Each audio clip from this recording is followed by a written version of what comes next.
David, thanks for joining me. George, you look good. You've been working out? You know, it's just all the Stroop waffles. Well, I have heard a lot of murmurings about your sense of humor throughout the event. Got me into a lot of trouble. I was wondering if actually we could start there. I think the audience would love to hear a joke just to kick things off. You know, since you asked so nicely, I guess I will lead with the joke. So unfortunately, 2 weeks ago, my uncle passed away. You don't have to be sad, it's just a setup for the joke. And I found out that I had inherited a painting and a violin, and I got pretty excited, so I had them appraised and authenticated. It turns out I am the proud owner of a Stradivarius and a Rembrandt. Sadly, Stradivarius is a shit painter, and Rembrandt doesn't make very good violin. We start. Perfect. It's timely. I actually, just 2 days ago, before the event, was at the Rijksmuseum. So got to enjoy some of the Amsterdam culture. But I have to say, this event has been really impressive. And you guys have been doing it for what, 4 years now? Yep. Wow. So I guess it would be great to hear a little bit about what you took away from this year's event and kind of how the whole experience has evolved over the past couple of years. Well, I mean, this is much, much larger. The number of people is just, I think it's something like 700 people, you know, which is just twice what we had last year. And just the rate of growth has just been outstanding. There's been kind of a change in the people. There's still a lot of developers, a lot of business people, but I think for the first time, I think we've seen a lot of people who are just like sort of retail end user participants who are coming to see what's going on. And that's super exciting. I always come back from these events energized. You know, the community is like an abstract thing to me, and even when I meet people on Zoom or, you know, when I talk to people, it doesn't have the impact of walking into a room with hundreds of people, just the visceral impact of that and the way it just makes everything so tangible. It's just an amazing experience. I just thank you for everybody who's made this experience so fantastic. This is the first year we had sponsors. Never had sponsors at Apex before. I think you've seen some of the booths here, like a significant presence of companies showing what they were building, and that's super exciting. Wow. Well, there's one thing you left out, which is all the announcements that Ripple made. You mind kind of giving a TLDR on all the stuff on the roadmap to come after this? Well, so two of the announcements are kind of funny. So we announced the name of the Ripple stablecoin as Ripple USD. That's what probably most of you were calling it anyway, so not very surprising announcement. The ticker symbol, RLUSD. Congrats to the Twitter sleuths who figured that one out before the announcement too. That's by the way, Twitter sleuths are just absolutely amazing. You just cannot keep anything secret in the social media age. Then there was the announcement of the name of the XRP Ledger EVM sidechain, which is the XRP Ledger EVM sidechain. I wanted to call it Niobium. I thought that would be super cool, but they're like, no one will know what that is. I'm like, I want a super cool name, but they're like, no, you got to call it what it is. But you know, I think that's important. I think some people have thought about it just as like, oh, we have that too, just trying to check a box. But I think that's going to become a valuable part of the ecosystem, you know, with XRP as its native token and the Axelar bridge. Let's see, the other announcement was Archex, which is going to bring probably, you know, at least $100 million in tokenized real-world assets to the XRP ledgers, enterprise-grade tokenized securities, which are, you know, there's another one of those enablers for enterprise DeFi, you know, with being able to use them as collateral and rehypothecate and those kinds of things. That's what builds DeFi ecosystems. And the last one was the geographic focus with grants in Japan and Korea, which are areas where there's just been an enormous amount of XRP Ledger development. I'm not really sure why. It's kind of a little surprising to me, but I guess those areas have just been major areas of innovation, and we have sometimes not paid as much attention to them as we should have. And so we're going to fix that. Awesome. I'd love to kind of dive in a little bit deeper into some of the kind of, you mentioned bridges, but some of the broader interoperability work that you guys have planned. Yeah, that is a huge challenge in the entire industry. Everybody is working on building better bridges and better connectivity. As I've said before, users can't have to worry about how the technology works. If the path to mass adoption is when the technology just works and just solves the problem. And Ripple can't build every tool that people want. Ripple can't build a compelling ecosystem all by ourselves. People have to be able to access the products and services that work best for them. Asset portability is like the first step. That's not going to do the whole thing, but that's definitely a critical enabler. That solves like real problems that people have today. And asset portability through the Axelar bridge will at least enable XRP as a native token on the EVM sidechain, which is I think that's big because the XRP ecosystem was one chain, and the XRP ecosystem could be more chains if we had good bridging. And so we'll have that for the EVM sidechain. But that's just a piece to the interoperability puzzle, and that's not something that Ripple's going to solve. That's something that everybody in the industry is working on, and I just hope that gets better. Again, the path to mass adoption is when users, this solves my problem. You know what I mean? Like most people who use the internet have no idea how it works, and they don't have to. And that's always how you get mass adoption. I was an early internet adopter. Anybody here edit DOS batch files for TCP with TCP/IP settings? Anybody that old? Nobody in this. Oh, we got one person. Thank you. I'm not the oldest internet user here, but like that's the browser. If you look at the adoption of the internet, the browser, the graphical browser. Does anybody use the internet before graphical browsers? Probably the same person. But yeah, I mean, it was fantastic for research and it was fantastic for keeping in touch with people around the globe. But there was no way it was going to get mass adoption until it is painless and intuitive. And that's what we're going to do with the bridging problem. But it's going to take a while. Certainly, but another element that I think a lot of people see as necessary for mass adoption are use cases and applications that do solve those problems. So I really appreciated, and I think it really resonated with a lot of people, the point you made earlier yesterday when you opened around inclusivity and being open to new use cases, new applications. Not just things that you guys are more top-down enabling at Ripple. So I'm kind of curious, over the years, have there been any use cases or applications that have been really popular that surprised you? Well, the explosion of NFTs kind of surprised me. I get some of the financial use cases for NFTs, but the NFTs around collectibles and artwork, I mean, it makes sense now, but it was quite shocking to me how big that ecosystem grew and how quickly. That's calmed down a little bit. I think the other thing that was completely out of left field to me was the whole meme coin thing, and I think still that's one of those things that like it's cool when it's people having fun and but when you see people losing huge amounts of money because they thought that prices would go up forever, that's kind of a little bit depressing to me. I do have to say another thing that's been surprising to me is the way the political situation has changed in the United States in just the past month or so. One of the things that is amazing is like if you poll people in the United States, you will find that for people who care about crypto, they're almost all positive. There are very few people who are passionately anti-crypto. Yeah. Right? There are a couple, but like in the weirdos voting on Twitter. Right. There are people who are niche people with unusual positions, but if like in the voting public, the more passionate you are about crypto, the more pro-crypto you're likely to be. And so what started to happen in American politics is there's really no advantage to being anti-crypto, whereas it's a huge disadvantage because there are maybe 16% of voters who really passionately care. And the sort of, Coinbase going public was a sort of inflection event. I think USDC, which is a very regulated product, that's enabled completely, has anonymous holders, right? No, Circle doesn't know who they are. And it's enabled DeFi ecosystems that are on decentralized blockchains. So those kinds of rapid acceleration of like real utility, always a pleasant surprise. I will say the one negative surprise to me has been the slow adoption of blockchain for payments. Enterprise adoption for payments has been pretty good. That's what Ripple's been focused on.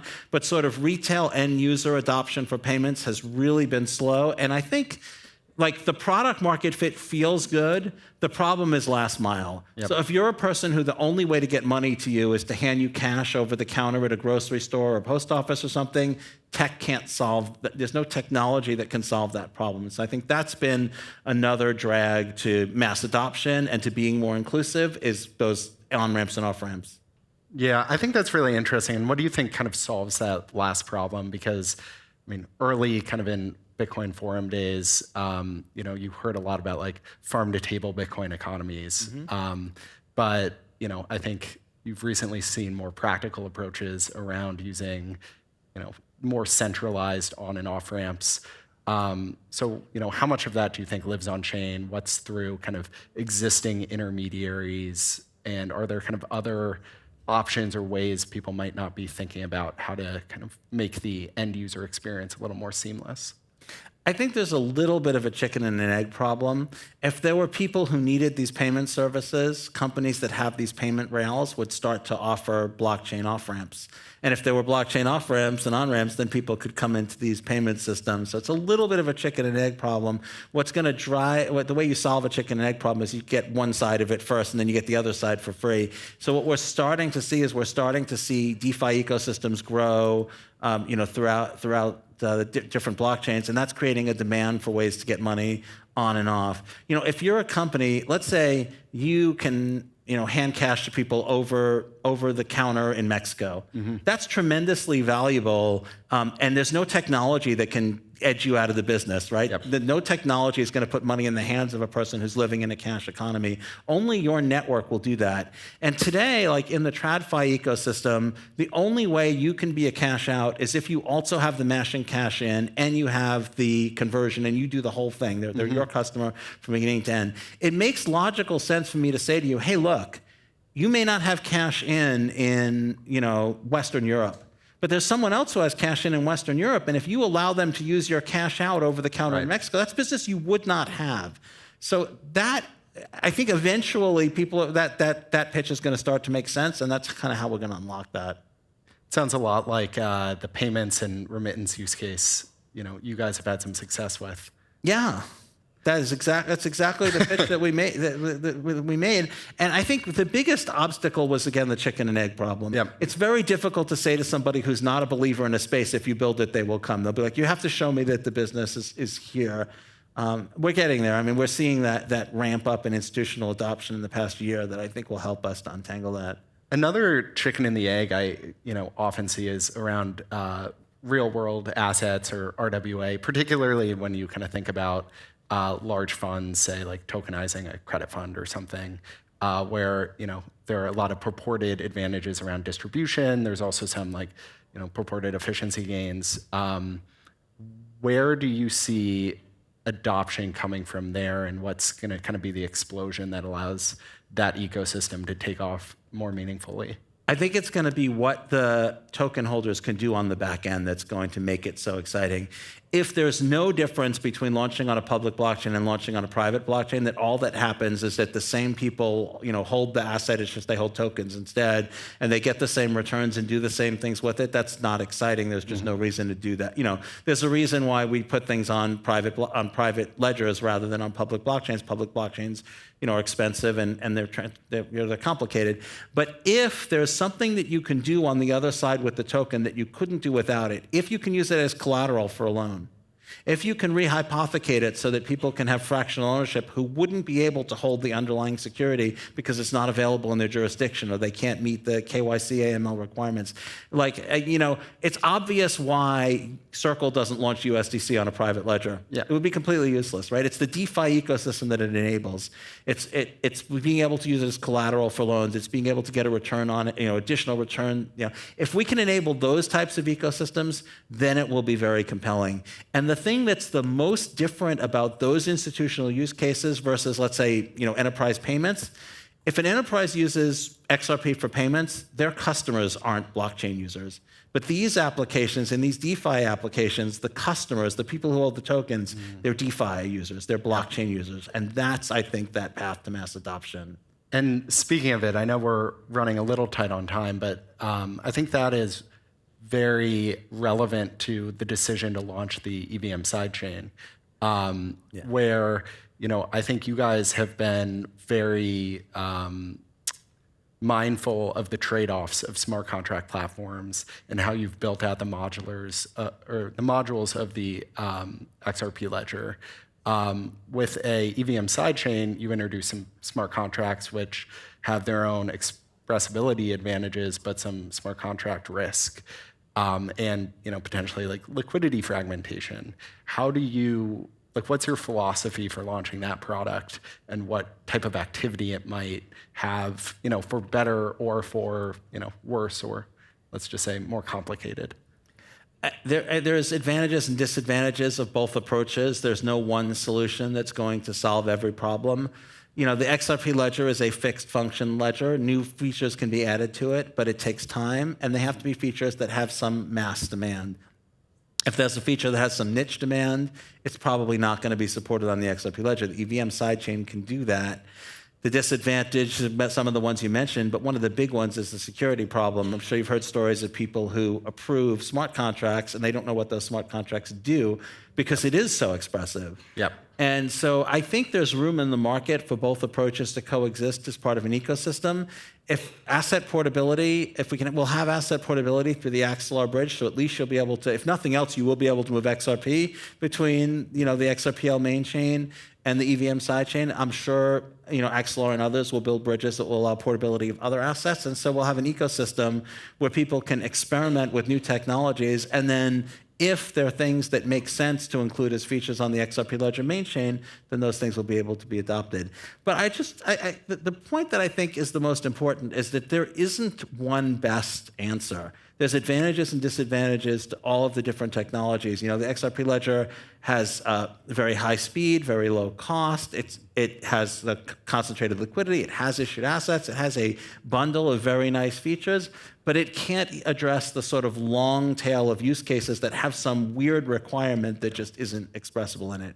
So I think there's room in the market for all of these things to solve the problems that they solve best, as long as users don't get locked into one part of the ecosystem or another.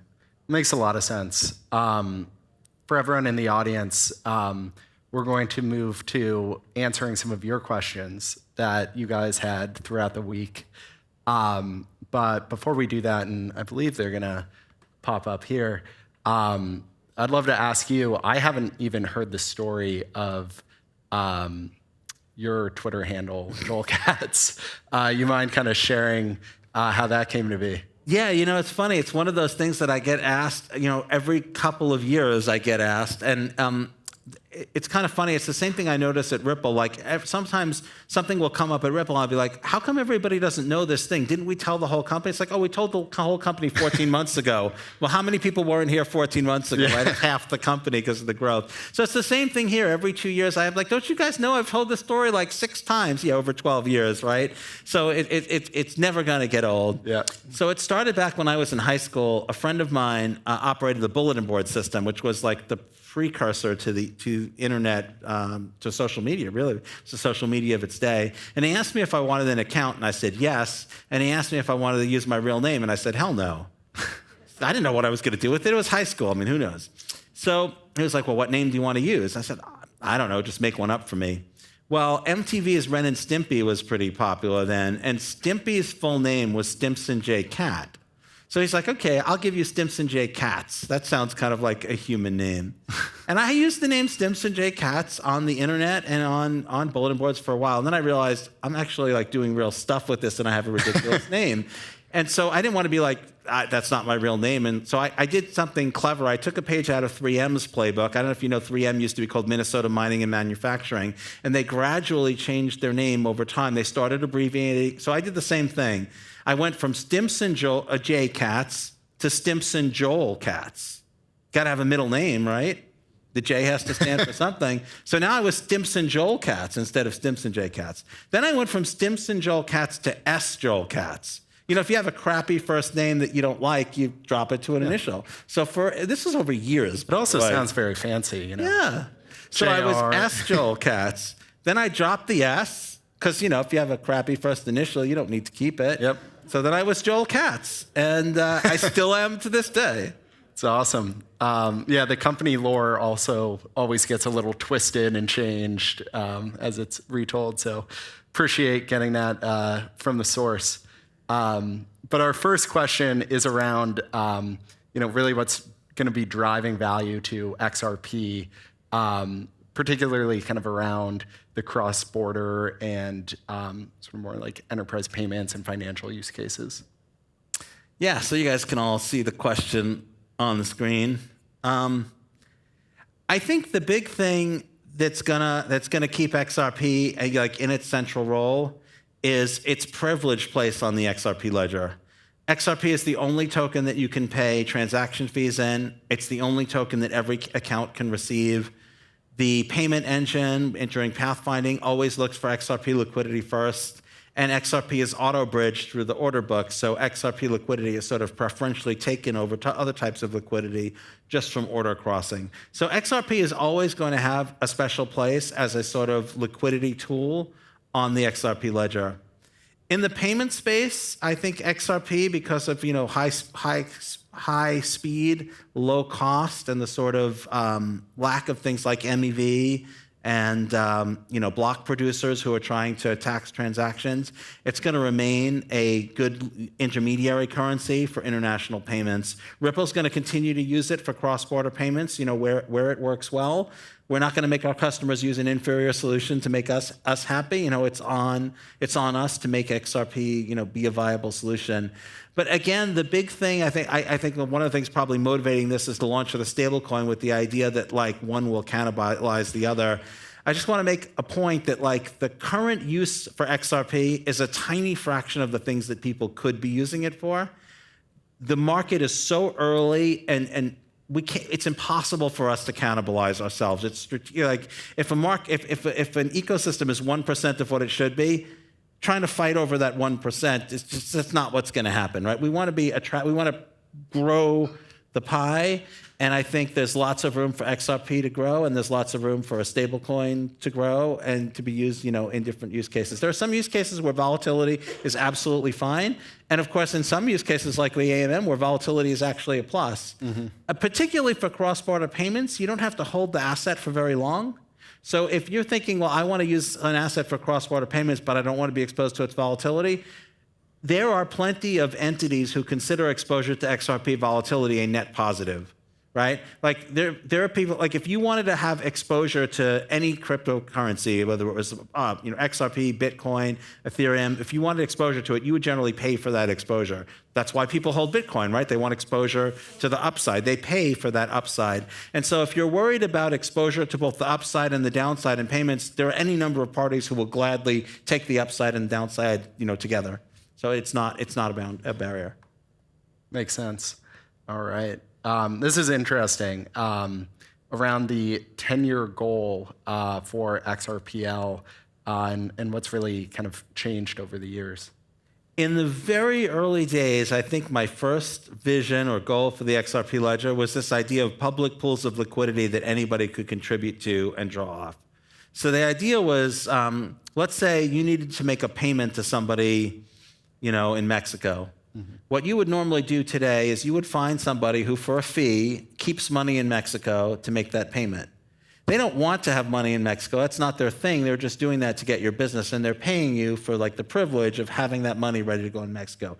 But there's probably people who have money in Mexico who don't need it there. There's probably some guy who owns a chain of grocery stores in Mexico and lives in San Diego, and he's probably paying 6% to go the opposite way, right? Everybody's trying to get money into Mexico. This is the one guy who's trying to get money out, and he's probably paying 6%. Someone's like, oh, you have a niche use case that nobody else has. I'm the only, right? That's ridiculous. If we could bring those two people together, and that was that first vision, the idea that anybody who had money and didn't need it where it was could offer it to people who needed money there, a sort of global market for capital to reduce the need to pre-fund and pre-place.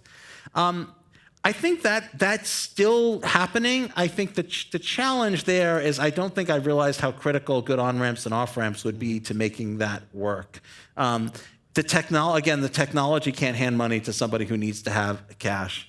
I think the vision now is similar to what drove the adoption of the internet, similar to what drove the adoption of the international movements of goods. enterprise adoption that paves the way for retail adoption is, I think, what looks like what's going to happen, at least based on, the past 2 years. So I think the new 10-year vision is enterprise products like stablecoins, like real-world asset tokenization, like, commercial lending and real estate lending, but that enable DeFi ecosystems that have things like ways to get yield, ways to manage your money, ways to hold the assets that you want to hold. Makes a lot of sense. I think we should go to the next tweet, but it reminds me a lot of the three-sided market you're referring to earlier. This is what we really want to hear about, is the shampoo and broader hair care. I want to see if the same routine extends to the beard. Take it away. No. My wife, when she buys shampoo, she will ask her friends what experiences they've had with different shampoos. She will take the advice of hair care professionals. She will track her own experiences on shampoos. She probably pays like me, if it says shampoo on the bottle, that's good enough for me. The beard, my beard care routine has changed. First of all, I will never have Brad Garlinghouse's beard game. He will always... It's just never going to happen. So it used to be when my beard annoyed me, I shaved it off. I just let it grow until it annoyed me, and then I shaved it off. Now I trim it when it annoys me, and then when that annoys me, I guess I shave it off again. So good to know. I'll take some lessons. What's your routine? I'm getting there. I shaved this morning. So the nice thing about my routine is it requires minimal effort, which my excuse would be it allows me to focus on the more important things in life. But the truth is I'm just lazy. But you know what, though? If you ever want to find the most efficient way to do something, ask a lazy person to do it. Lazy is just a negative spin on efficient. No. I like that. I had to try. Fair enough. All right, let's keep it rolling. Oh, 2 from Panos. Yeah, Sidechains. Yeah, so I would love to see a robust sidechain ecosystem with lots of sidechains. I would love to have a world where someone could have an idea for a new blockchain function, and they could launch a new sidechain in minutes and have it handling real money. That would be awesome. We're not there technically yet. The bridging problem is a real one. Everybody's working on it. I think we'll get there. And seamless interoperability, not just for asset portability. Like I said, asset portability is step 1. But we need we need to be able to have an AMM with one pool on one chain and one pool on another chain. We need that kind of real seamless interoperability. We're not there. Subnets, these are interesting approaches. I've talked to a lot of different people with different approaches. They're all good. Well, some of them are terrible, but most of them are good. All the ones that we bother thinking about are good.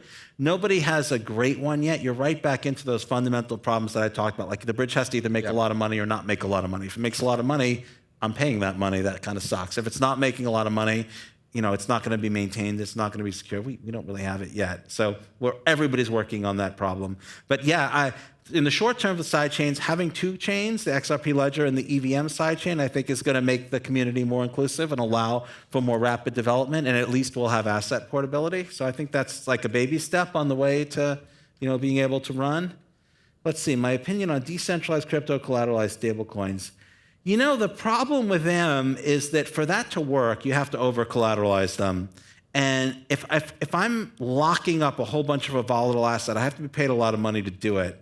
And that's kind of why the XRP collateralized stablecoin proposal didn't really move on. The main obstacle is just that if you're holding XRP, there's plenty of people who will hold XRP long-term, short-term. They'll hold Bitcoin, they'll hold ETH, and they want the long-term exposure. But one of the things that minimizes the risk for them is that if the asset starts crashing, they could sell it. And they might think, I'm not out of the market. Maybe I'll try to wait until it drops. Maybe I'll buy. But if you don't have that ability, if the asset is locked up and it's volatile, I really have to pay you a lot of money to put you in that uncomfortable position. And the problem is, if you have a crypto collateralized stablecoin, you have to pay people to lock up a volatile asset. And that's a lot of money for it to be fair to them.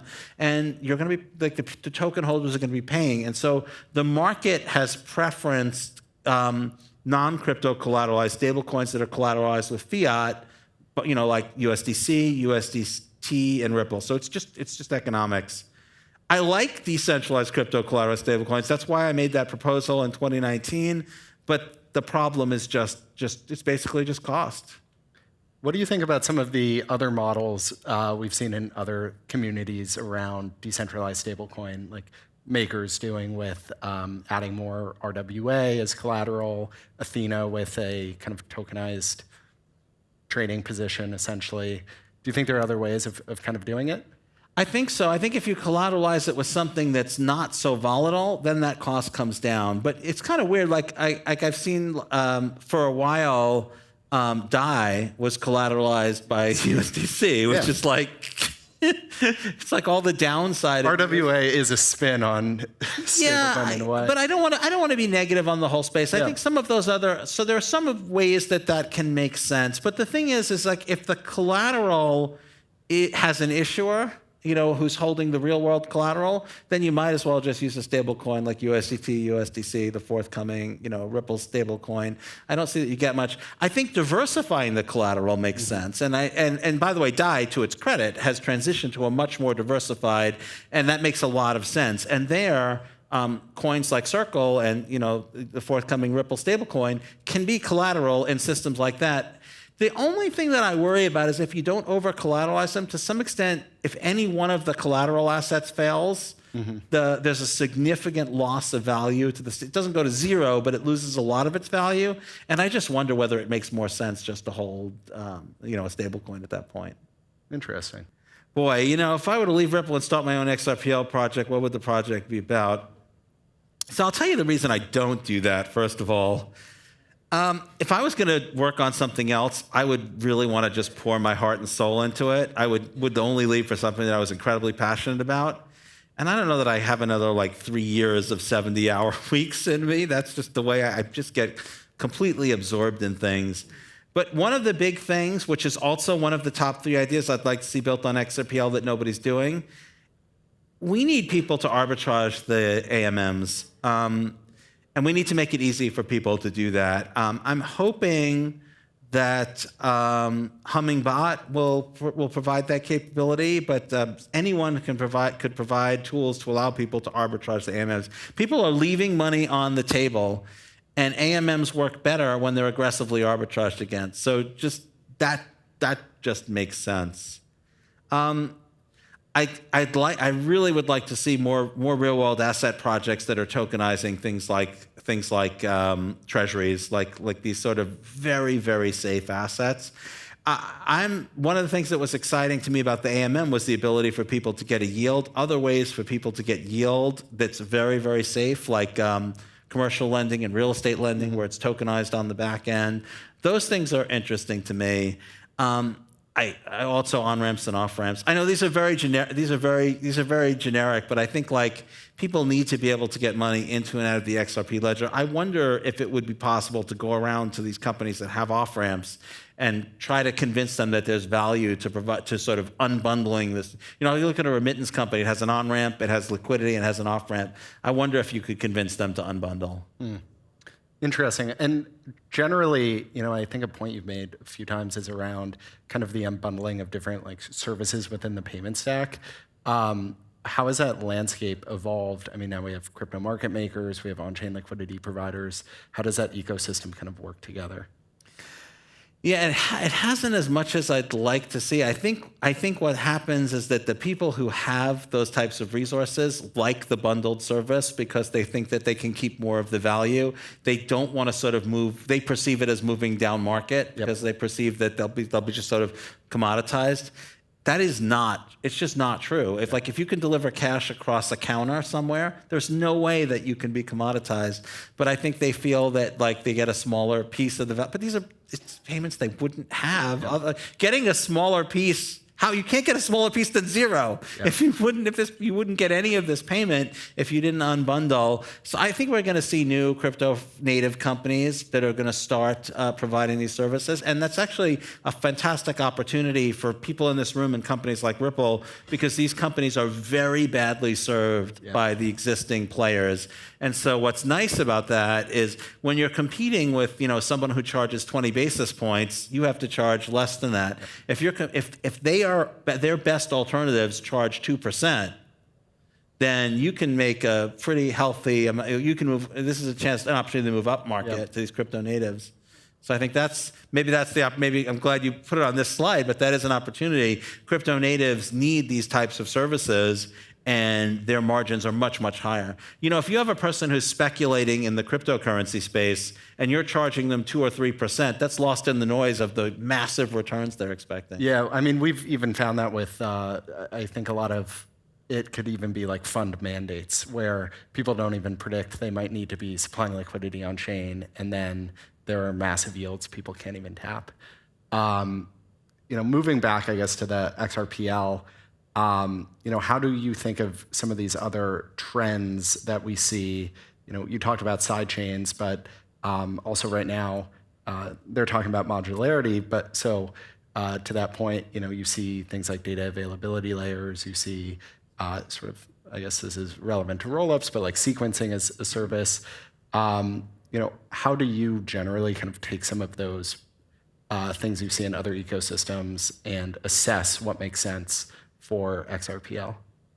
I mean, we try not to steal too much from other ecosystems. It's interesting with this question. It looks like everybody's stealing from us, right? Like we've had pathfinding since 2012, and our impermanent loss strategy. We were the first to develop that continuous auction mechanism. That it looks like other people are stealing from us. But also, we do look at what's going on, in the space. We look for, we didn't originate AMMs. We saw other marketplaces that were using that. We were very happy with our order book system, and then we thought, hey, order books are good for high volume assets, not so good for the long tail. So I mean, everybody steals from everybody else. As far as modularity as a concept goes, I like it a lot, and I think it's something that we need to think about in the XRPL ecosystem, because we don't really have modularity and composability. Like the AMM does interact with order books, it does interact with the payment engine, but like you can't build things that interact with the AMM. Like you can build user interfaces, but you can't build things sort of on-chain that interact with it. And so that's sort of something that we're going to need to think about as far as like having a bunch of fixed functions, whether modularity and composability are things that are valuable, and then how we can provide those same types of capabilities. But like a lot of the capabilities that people are getting out of that are capabilities we already have natively. Like for example, the Squid, the liquidity router is a sort of modularity composability feature on top of the fact that the liquidity is spread out all over the place. But our liquidity isn't spread out all over the place.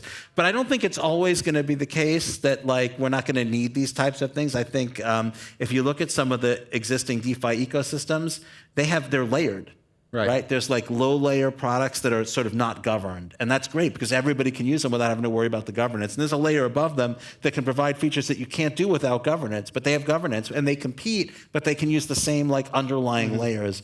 Those types of things we don't really have in the XRP Ledger ecosystem. And if it turns out that those are important and valuable, then we're going to have to think about, how does that exist in our ecosystem? And do you think that's like an opportunity for the EVM sidechain? Because potentially, you would have more of those, unbundled contracts. Yeah, you can do that on the EVM sidechain, and so those things can happen there. But then I think if they turn out to be critical to the types of use cases that the XRP Ledger mainnet is targeting, then we'll have to think about what is the mainnet version of those things. Makes sense. Favorite tool? Brad Garlinghouse. No, sorry, don't anyone. No, I didn't say that. You didn't hear that. My favorite tool, I'm embarrassed to admit this, is a tool called Joe. Does anyone know what Joe is? Yeah, the same, of course, this is the old guys, right? Old guys, yeah. So Joe is an old school editor. So way back in the day, there was an editor called WordStar, and someone named Joe built an editor called Joe's own editor, that used the same keys as WordStar. And so I used an Apple product that was compatible with WordStar. And so when I switched to start using Unix operating systems, I found Joe, and it is still my favorite editor. I can't live without it. Awesome. Anybody use Joe here? It's long obsolete, but I still, Control K, X, Control J. That's it. All the questions. Awesome. Well, thanks for having me up here. I'm going to leave stage because I think everyone wants to hear final words from you. So thank you for having me. Thank you, George.